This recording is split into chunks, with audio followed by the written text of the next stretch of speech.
Banking hours ఎప్పుడు వరకు అండి? Ravi sir morning sir. Good morning. Bank బాగుంది కదా సార్? అమ్మాయి కూడా బానే ఉంది. సార్ వాళ్ళు లోపల ఉన్నారు sir. Hello sir name Nandagopal sir. Account number 791849 sir. Last 2 years నుంచి అకౌంట్ ఆపరేట్ చేస్తున్నాడు సార్. ఇప్పుడు వాటి ఇంట్రడ్యూస్ చేసిన వాటి డీటెయిల్స్ ఏమైనా ఉంది? రికార్డ్స్ లో ఉన్న అడ్రస్ ఎంక్వైరీ చేస్తే రాంగ్ అడ్రస్ అని తెలిసింది సార్. ప్రస్తుతం ఎంత ఉంది అకౌంట్ లో? 1 crore ఉంది సార్. ఇది రీసెంట్ ట్రాన్సాక్షన్స్ ఏమైనా? మొన్నే 10 లక్షలు వేరే బ్యాంక్ ట్రాన్స్ఫర్ అయింది సార్. ఎక్కడికి? తణుకు మంజీరా బ్యాంక్. పేరేంటి? ప్రసాద్. మీ పేరు కదా? నందగోపాల్. నందగోపాల్ సార్. ఆఫీస్ కా సార్? తణుకు.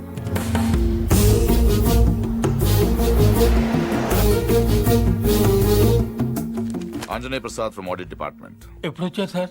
ఈ క్వశ్చన్ వేస్ట్. మీరు చూస్తున్నాను కదా వచ్చాను. పైన పెద్ద గడియారం ఉంది, చూసుకోలేరా? నా పేరు దత్తు సార్. నేను అడిగానా? ఏం కావాలి సార్? ఇంతసేపు ఓ మంచి క్వశ్చన్ అడిగారు. అకౌంట్స్ చూడాలి. ఈ 10 లక్షలు చెక్ ఎవరిది? ఇది సత్యనారాయణ మూర్తి గారని పక్కనే బాసర్లపూడి గ్రామంలో ఉంటారు. వాళ్ళ మనవడు ఇచ్చాడు. పేరేంటి? పార్థసారథి. పార్థు. 791849 నందగోపాల్. నందగోపాల్. నందగోపాల. మరి ఇక్కడ పార్థసారథి ఉందేంటి? సంతకం నేను అంత కీన్గా చూడలేదు సార్. తెలుసున్న వాళ్ళే కదా అని.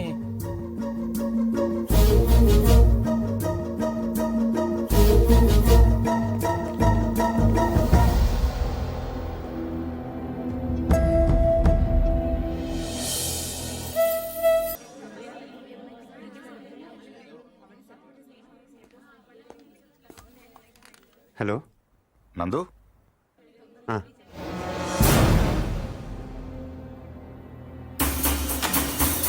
Yes! Come on, come on, come on, come on! Don't waste time. Go fast. అరే నువ్వు ఇటు సైడ్ ఓకే సార్. రవి ఇద్దరిని ఇటు పెట్టి పంపించు. అలాగే sir. Cover this areas Ravi sir. అలాగే ఫస్ట్ ఫ్లోర్కి వెళ్ళి అక్కడ తెచ్చుకో and cover the backyard. Okay sir. Sorry Murthy గారు, సారీ ఫర్ ద ఇన్కన్వీనియన్స్. ఏంటి దొరికాడా? Late sir. వెనక్కి వెళ్ళెత్తకండి. బై మూర్తి గారు, మీ ఇంట్లో ఉన్నాడు కుర్రోడు. వాడు మీ మనోడు కాదు. వాడి పేరు Nandu. He's a professional killer. Opposition leader Shiva Reddy murder కేసులో వాడి కోసం వెతుకుతున్నాను. ఎస్ఐని టీవీ దగ్గర రమ్మని చెప్పు.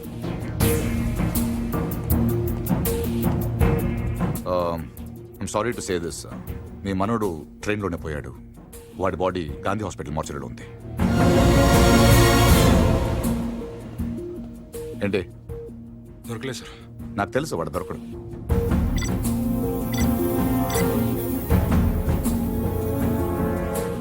Come on, let's go.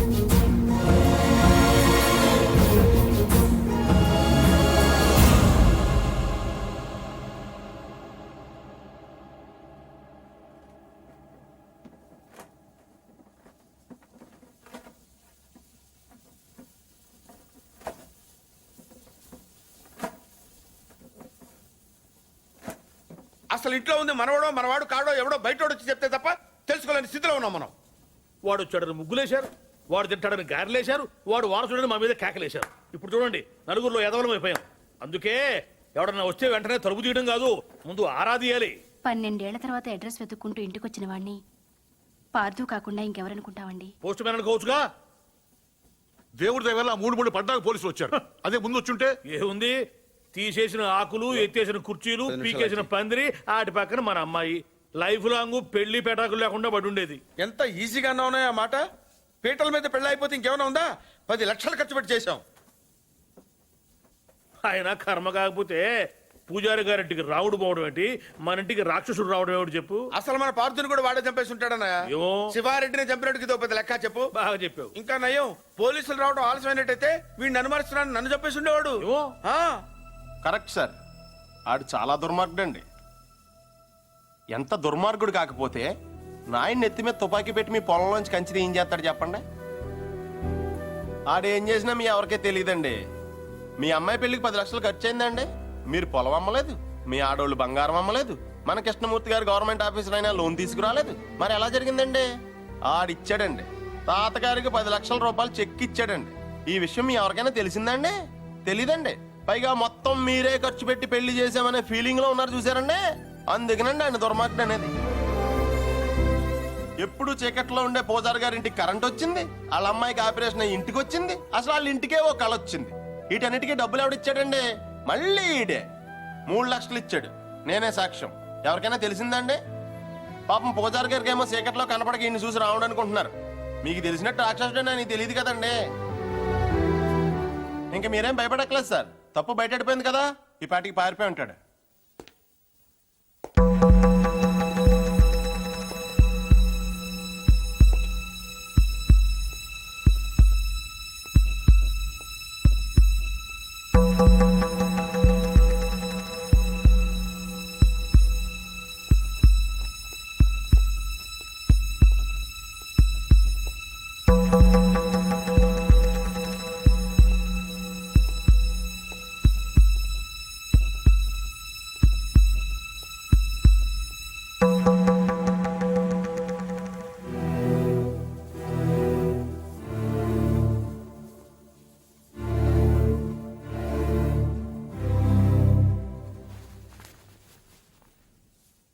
నిజం చెప్పే ధైర్యం లేనివాడికి అబద్ధం ఆడే హక్కు లేదు.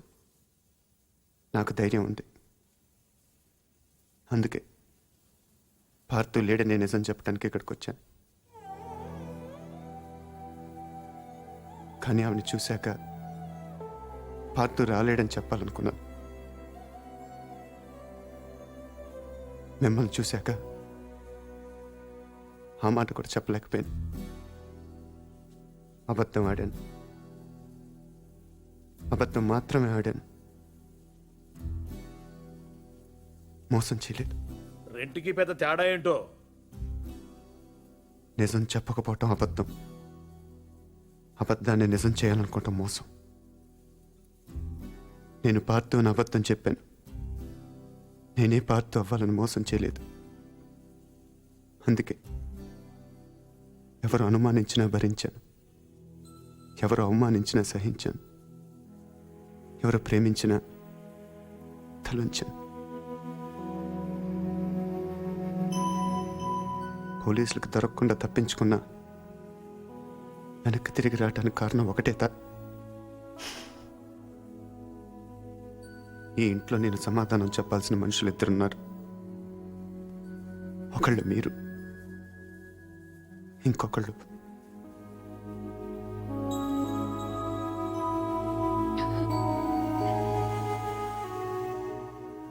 వచ్చాను, చెప్పాను. ఇంకా మీ ఇష్టం.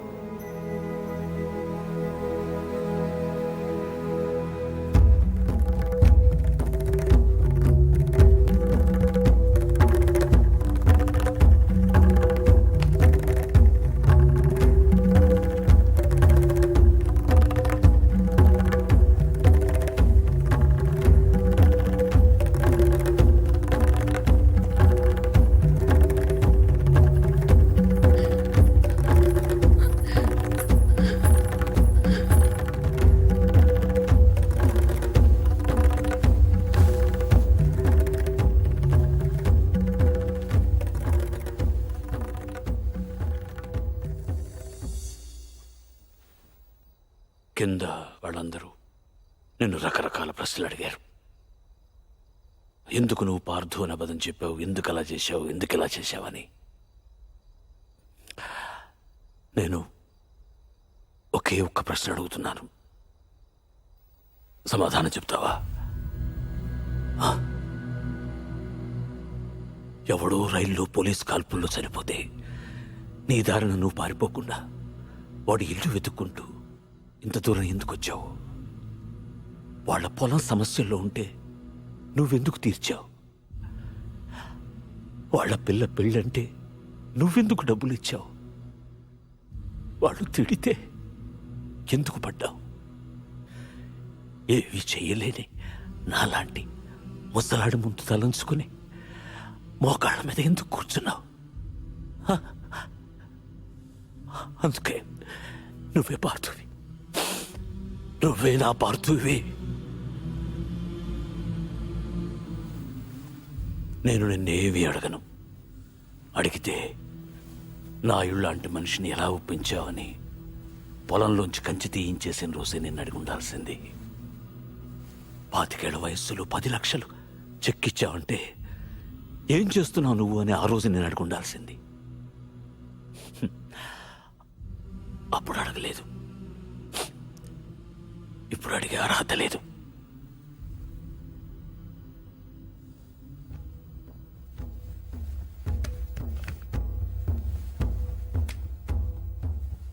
ఇది నా కొడుక్కు నేను కొనిచ్చాను.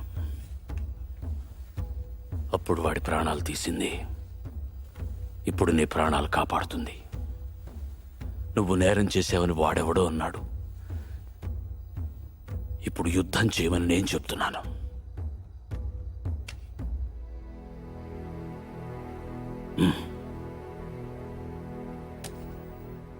వెళ్ళు, గెలిస్తేరా,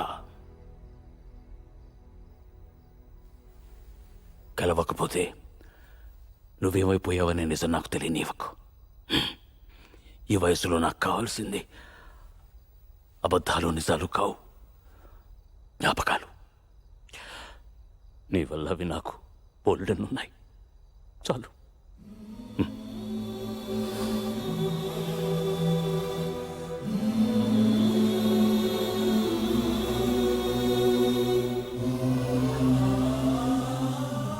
జాగ్రత్త.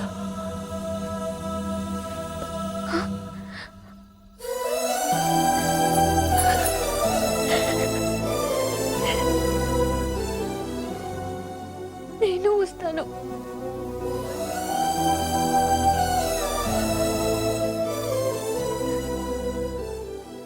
నేనే వస్తాను.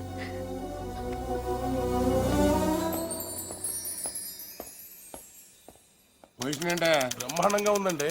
ఉత్తరాంధ్ర కూడా స్వీప్ అని అంటున్నారు. 30కి దగ్గర 30 అంటే కాదు కానీ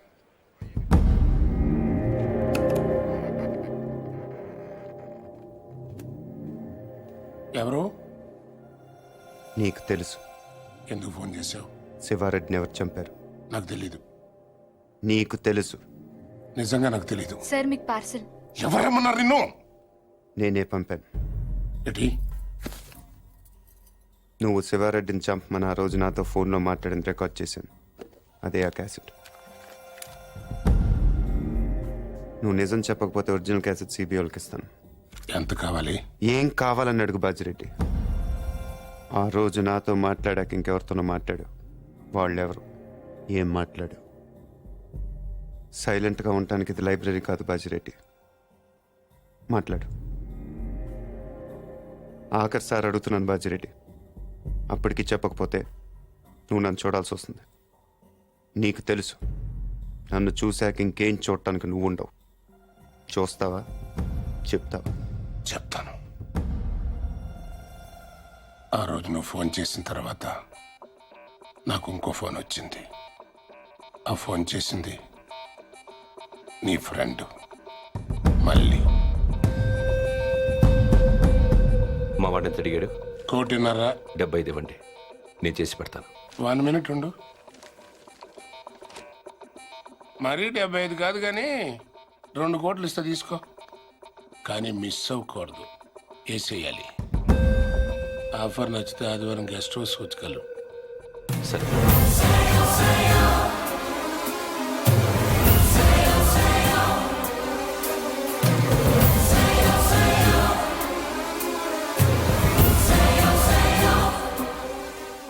మళ్ళీ ఎక్కడ? కావాలంటే నువ్వు వాడిని చంపేసుకో, నేను అడ్రాను.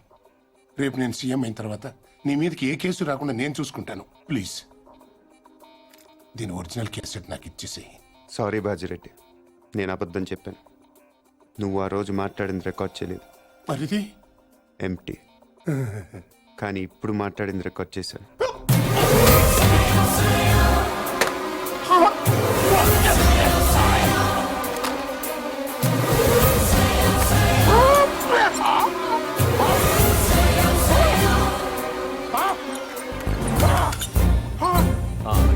ఏంటి ఎంతసేపు? ఫోన్ డెడ్ అయింది.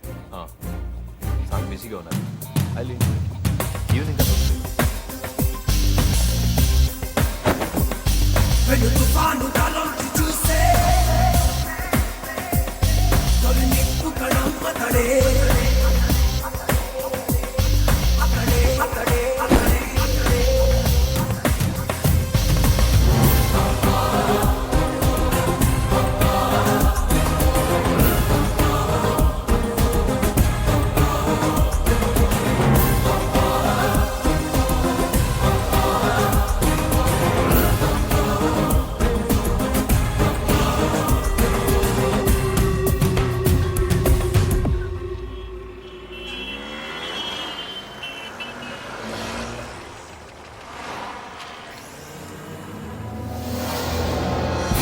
girl. He is hot. Come on, get the car, get the car.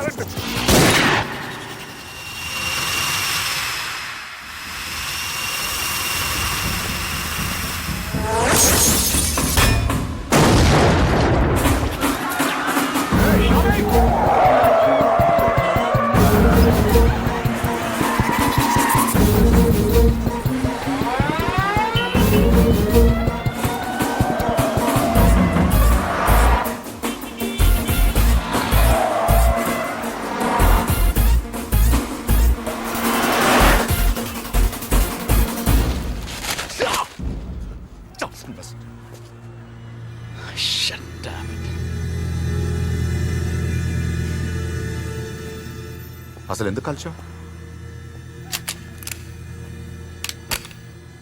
ఎంత తీసుకున్నావు? How much?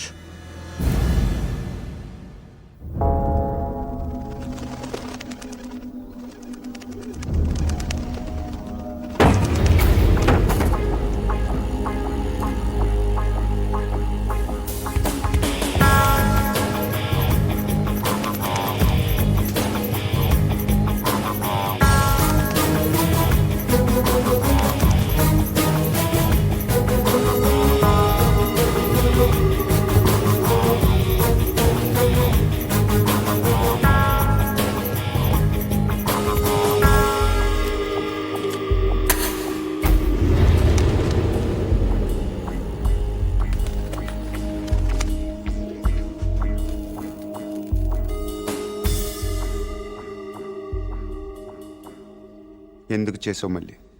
నీ మీద నాకేం కోపం లేదు నందు, అలా నీ ప్రేమ కూడా లేదు. ఇద్దరం కలిసి ఒకరిని చంపేవాళ్ళం, అంతేగాని ఒకళ్ళ కోసం ఒకళ్ళు చచ్చేంత రిలేషన్ ఏం లేదుగా మన ఇద్దరికి. ఒకళ్ళనొకళ్ళు చంపుకునే అంత గొడవలు కూడా లేవుగా మన ఇద్దరికి. నేను అవేం ఆలోచించలేదు నందు. ఎస్కేప్ చేస్తే నువ్వు 50 లక్షలు ఇస్తావు, చంపితే బాజిరెడ్డి 2 కోట్లు ఇస్తాడు. ఓకే, వాడిని చంపి నీ మీద తోసేస్తే నాకు 2.5 వస్తుంది, అంతే. అదొకటి ఆలోచించాను. తప్పు చేసావు మళ్ళీ, తప్పు చేసావు. అసలు మనం చేసేది తప్పు నందు. దాన్ని కరెక్ట్గా చేయాలనుకోవడం